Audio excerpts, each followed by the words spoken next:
On Hurricane Milton. It tore into Florida as a powerful Category 3, of course, adding new misery to that region already left ravaged by Helene. Seen a lot of flooding, a lot of damage overnight, several deaths being reported from tornadoes that were produced by that storm.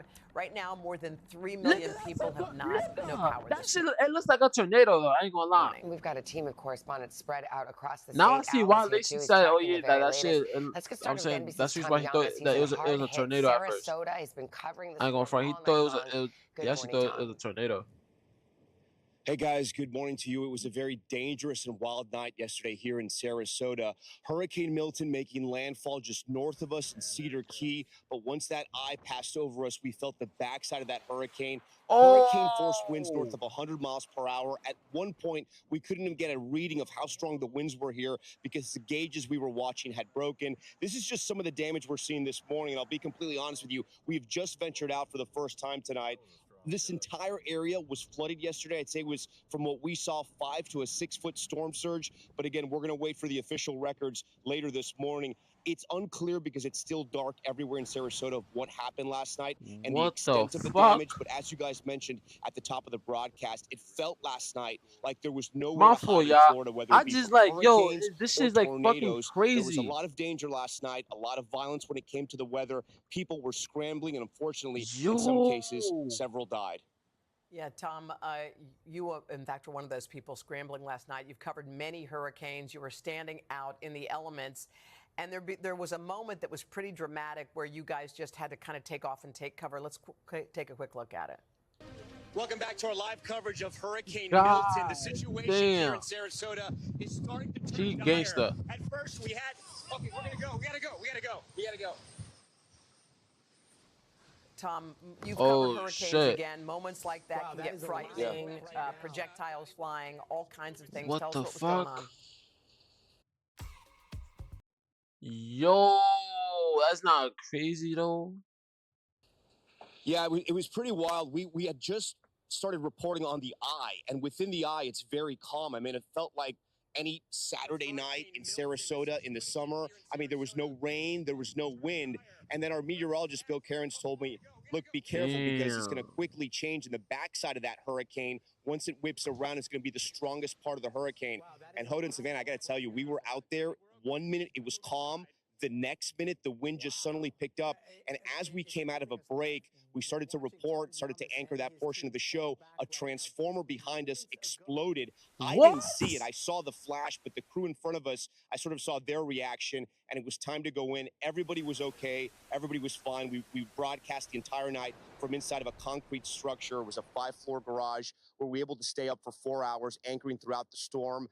We anchored the landfall, and then after that, and again, everyone was fine. It was just in that moment that it was a little bit dangerous. I got to be honest with you, around that time, there were several people who were out in their trucks, and they were driving around in the eye, having a good time, you know, doing donuts. I mean, being incredibly reckless.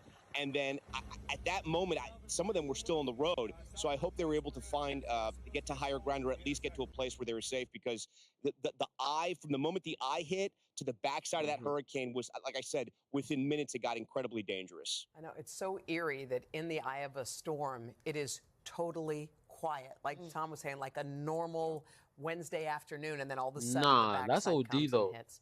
All right, Tom, thank you. Wow. All right. Well, we want to go about 15 miles to the north of Sarasota. The storm last night, and you know, concrete structure, and because the windows were rated for winds up to a category, where the eye wall came through.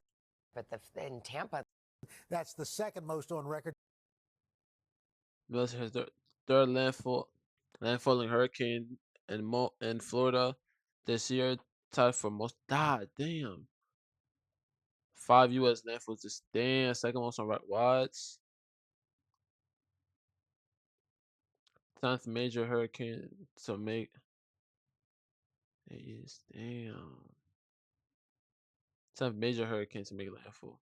And the 10th major hurricane to make landfall in 8 years as an EF3 or more. Right now, it's a Category 1 storm 10 miles northeast of Cape Canaveral, the Space Coast, 85-mile-per-hour winds. It's moving northeast now at 18 miles per hour, and then we'll just rocket off into the Atlantic, and that'll be that. But in the meantime, we're still dealing with 11 million people at risk for flash flooding, river flooding.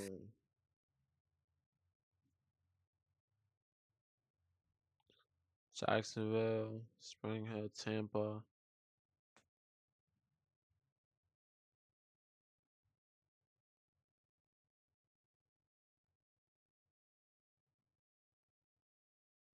A warning. Damn.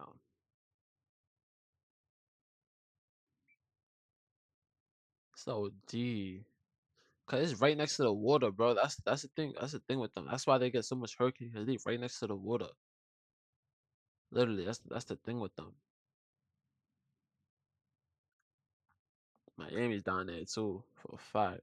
Unless there's more there. There's still extensive street flooding and road closures because of debris and all sorts of detritus out there.